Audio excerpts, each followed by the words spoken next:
Alors, peut-on dire encore que la data est importante? Oui, évidemment, puisque la data est nécessaire pour que le GPS fonctionne.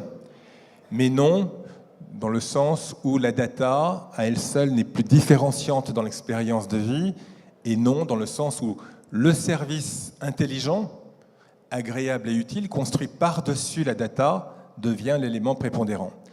Alors pourquoi insister sur, ou aborder cette question du rapport entre les data et les services?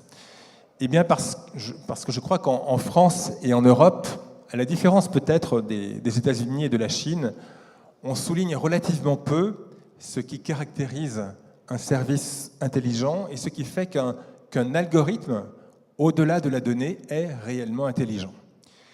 Et l'une des raisons, sans doute, c'est que nous avons assez peu l'occasion de préciser les différents concepts qui sont mis en jeu par les différentes technologies cognitives, et notamment de préciser la différence entre le big data, c'est-à-dire un système de connaissances artificielles, et l'intelligence artificielle.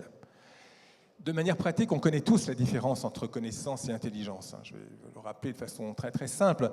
Un parent qui cherche, je dirais, à tester les connaissances de son enfant lui dira simplement « trouve les bonnes réponses ». En revanche, vous le savez bien, si vous cherchez à stimuler l'intelligence d'un enfant, vous lui direz plutôt « pose-toi les bonnes questions ». L'intelligence, c'est cela.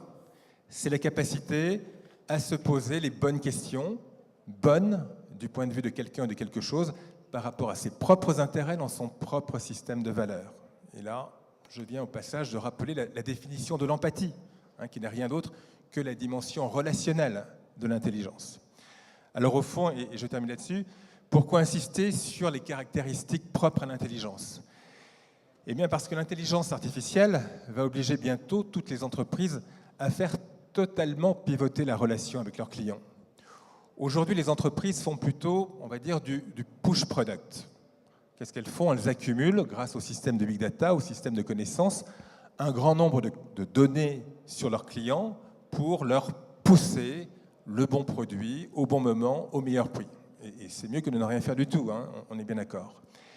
Mais dans quelques années, la plupart des entreprises seront équipées, grâce aux géants du web, de leurs propres intelligences artificielles, qui leur diront s'ils ont raison ou non d'être les clients de telle ou telle entreprise et d'acheter ces produits.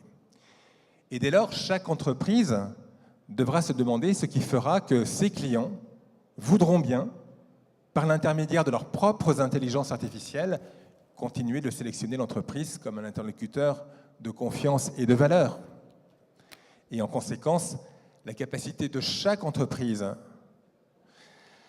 à rendre son système d'information empathique, et j'emploie exprès ce mot, la capacité donc à se poser les bonnes questions du point de vue de ses clients, bref, la capacité à faire cette fois-ci du pool client va devenir l'élément majeur de son propre devenir et de sa survie.